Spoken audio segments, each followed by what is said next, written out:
Okay, captains for this week will be Trey Tyler, Rodney Allen on defense, Selby and Josh Knight on offense, and we got to focus on getting better as a football team this week. As you know, we got a great challenge coming in here, and you guys, a lot of you guys have watched football as long as I've coached it, and not sure I've ever seen a quarterback like Jackson that takes over a game like he does. I mean, I just watch him play against a team that's got great speed, and he just I've never seen a guy just run away from people like he did Florida State and everybody's played against. So it's going to be a great challenge for us, and they have a great week of preparation. Good thing is we got them here, and our guys will be excited about playing. So got a lot of work. And not just Jackson, but he's surrounded. You know, they look like the one of the top 3 teams in America come in here because they got a great tailback and Ratcliffe. They got a senior offensive line, and they got receivers that can make plays all over the field. And defensively, they get after you. So it'll be a great challenge for us, and I know this place will be packed, and our fans will be excited, and our team will be excited to play. Is it almost better that you come after a disappointing effort, just headlong into this team that's got everybody's attention? So it's easy to get your guys' attention. Well, I'm not sure. I never felt like loss ever helps you in any way, shape, or form. I never believed that. I think you learn by winning games, and I don't know if that's the case, but I think they understand the challenge you have ahead of them. And people have been talking about that game for a long time, and about Jackson, about all that, which our kids, they got to get ready to play, and like I said, it's going to be a great atmosphere. We got a great team coming in. But, if you're a competitor, you like games like this. And if you love the game and you're a true competitor and you're a fighter, then these are the kind of games you like. How many games have been here at the Joan under the lights during your time here? I talked to Selby, and the only one he could remember was the Southern Miss game last year. I think I remember a couple Southern Miss games, but yeah, that's a question for Woody or Steve. I don't know what day it is. Is there a little bit? Steve may be the guy to ask on that. Is there a little bit added intrigue to a night game though for some of the players? I think our kids like playing under the lights, but I guess after reading our schedule and seeing where we're picking, we got a lot of opportunities to play under the lights this year, so hopefully we play well. For coaches, how difficult is that routine though, going to the hotel and sitting around all day and watching games and trying to maintain the focus and the hype going into a night game? There's no question. I mean, you've got you sit around a hotel all day. It's part of it. And, the routine doesn't change, and you try to get those kids out of the room several times during the day and walkthroughs and different things. So we've got a plan that we have in place when we play night games. Coach, based on what your defense has done so far, is Jackson's throwing or is his passing more of a threat? Jackson, everything he does, just look at his numbers. I mean, he just against everybody, he can definitely beat you with his feet. There's no question about that. And I think he runs away from people. You watch him, and he's not a guy that's going to be on the ground and slide. He's going to run over you. I mean, he just is very physical. Get him down on the goal line in the score zone, and he puts his head down and tries to run over people. So he's a threat with his feet. He's also a threat with his arm, and he can do both, which is what makes him so dangerous. And like I say, he's physical. He can run. He makes people miss. He's got tremendous speed. He's just an all-around great player. Seems like their scheme has really helped get him in one-on-one situations with defenders, and he's made a miss. How important is it, and how do you all game plan as a staff to eliminate those one-on-one situations? Well, Coach Petrino's done a tremendous job of taking advantage of his skill set. They run a spread offense as far as the run game goes with different options and Mickey bashes and different reads that give him the opportunity to run the football, but he still throws a West Coast offense where he's throwing the ball down the field, which is what he's done all along. So he's meshed.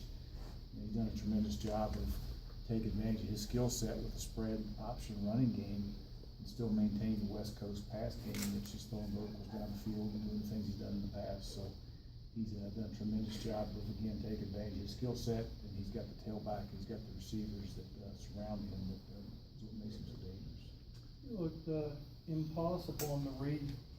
The read option, the run pass option. I mean, does he look slicker than even Pat White, who I'm not sure he even coached? I don't know. I mean, I'm not sure I've seen one better. I really have. I mean, you watch him, and you just when you watch him, watch what he did against Florida State. Florida State's got guys that can run, and he runs away from them. And so, he's done it against really good people. And like I say, I've done this so long. I don't know that I've ever seen a guy that's controlled taking over a game like he has. I've seen some good ones. Over the against good people, and just, make them look silly at times, so. He's a great challenge, but he's gonna be a challenge for us like he is everybody else, and, he's a tremendous player. So what have you told Chase as far as, don't try to match this guy? I mean, what do you tell him as far as playing on? Chase isn't like that guy, he can't run like that guy.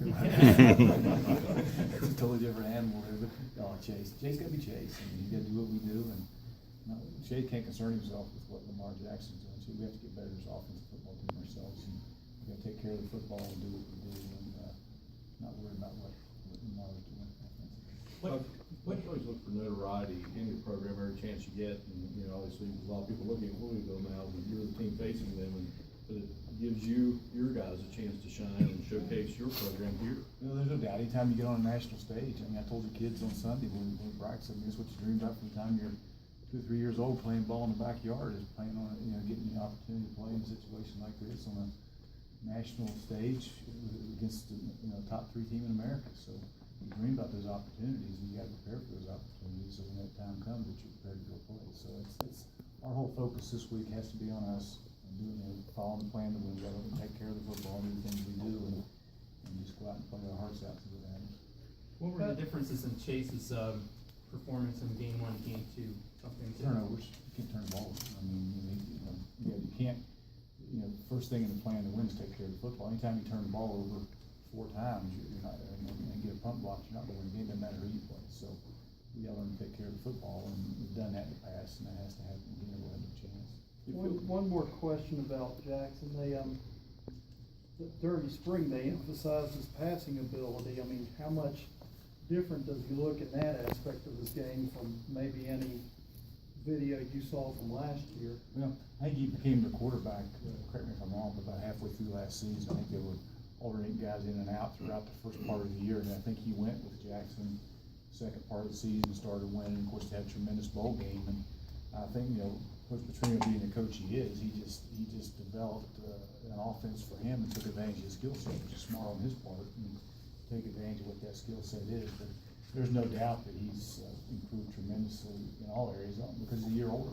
He's been in that system now for a year, and he's got some games under his belt. And again, Coach Petrino doing a great job of taking advantage of his skill set. So he'll be a challenge for us. Petrino's been a quarterback coach just about all his career, hasn't he? He's done a great job wherever he's been. And, seems to always have that guy.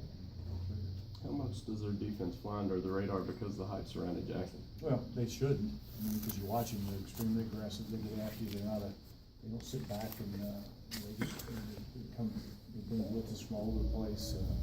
They get after you. They got good players on. There's a reason they're number 3 team in America. You don't outscore people. You got to at some point play great defense and do that. They're tremendous on special teams. They had a punt return against Florida State for a touchdown, and they also had another punt return that just about scored against Florida State. So they're good in all 3 phases, and again, that's why they're a top 3 team in the country right now. Is there an extra emphasis maybe on pass blocking? There's an extra emphasis on everything this week, because you better be at your best. You gotta put it, there is an extra emphasis on everything you do. It has to be. Before the first game, you mentioned about how many players were going to the hotel for the first time. After 2 games, it's generally from the new guys. Are you seeing what you expected from them, or? Yeah, I mean, I think, there's a question, we gotta continue to get better. We didn't play near as many of those young kids, of course, the game did last week, but those guys have to continue to get better, because at some point during the season, we're gonna need them, and we have to just get better as a football team. We weren't near good enough on Saturday, and we gotta get a whole lot better this week. I feel like there's a knee-jerk reaction from, fans and everybody in the outside world. They look at the score of last week and maybe not take into account it doesn't matter who you're going to play. If you give up 35 points in essentially only 5 plays, you're going to lose most games. Well, I don't think there's any question about that. We expect to win every game we play, just like our fans do. I mean, we got the point around here, you lose a game and the world's coming to an end. That's okay. I mean, that's what the expectations, the standards, and that's where we are. There's nothing wrong with it. What you have to understand is you better put that behind you and move forward, or you're not going to get better as a team. So when you do happen to lose a game, you got to put it behind you and move forward quick, because at this point there are no breaks. I mean, we got 10 straight weeks now of playing ball, and if we don't knock every Sunday, Monday, and start preparing for the next week, we're not going to look up at the end of the year like what we are. So you got to put that one behind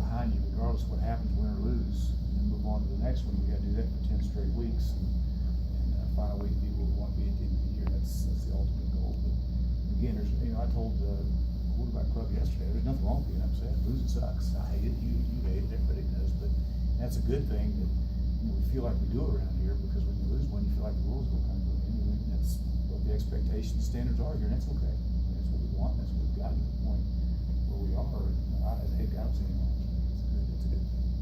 Doc, it's such a young secondary. I mean, the guy with the most starts has 5. What do you do with those guys less physically, more mentally maybe this week? Pick them up a little bit. Yeah, try to help them. We got to try to help them, on the field too. But at the end of the day, I mean, those young players got to grow up quick. We know that. Coach Heater's coached that position for a number of years, a long time, and he'll find a way to make them better quick. And we're going to help them by the way we line them up and do some things. We tried to help them on Saturday, but it didn't work out as much as we thought it would. So we just have to continue to get better. All of us, not just those guys, but all of us, find a way to come out and play our tail off on Saturday. These guys, I like this football team a lot. I mean, one thing I'll tell you about it, we have good kids, and football is important to them, and they'll come back and they'll play well. Clint left the game early. Is he? He should practice today. Yes, practice. Doc, are you gonna settle into maybe a couple backs instead of trying to get all 4 time? I mean. Well, at the end of the day, to be honest with you, we played primarily just 2 of them on Saturday. Right. Just towards the end, we got Pitt, and they're right at the end, we got Anthony in. So, it's hard to get 4 ready, Woody, as you know, and, at some point we're gonna need all 4, the way things fall. But, I just think when you try to play 4 the entire game, you just don't get the rhythm with them. They don't, so we're gonna try to, we think the 2 are, 3 are, to give us the best shot at winning, and play those 3 and see where we go. I mean, obviously they're all good running backs, or you wouldn't even have them at the position. So, is it more the mental things in the offense that maybe determines who the guy is that's one? A lot of us pass pro. We took a shot out there at one time because we didn't pick up the blitz, and that can you'll lose your quarterback if you don't take care of don't protect him. So a lot of our protections are something to do with it. We got to make sure we got guys there that understand the protections, and it's our job as coaches to make sure they do it. Play the guys we can trust in those situations.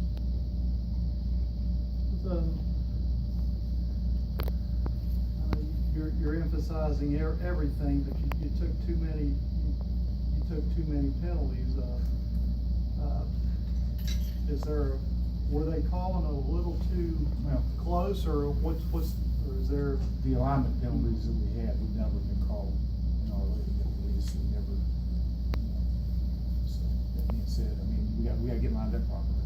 But, those are things that the receiver that much off the ball, or that's on the ball, or whatever, never gets called in our league, or I haven't seen it called by the ACC. So, obviously, some people call a little closer than others. We didn't do a good enough job getting coach our guys to get lined up properly. Those are things that shouldn't happen. How much of that? ACC this week? How much of that is an adjustment period in the course of a game, and something that young players have to start to learn, just like schemes and everything else? Well, I mean, we stress that every day in practice. I mean, we have guys that just watch for alignments and do all that. So, unfortunately, they had way too many. So both teams were penalized way too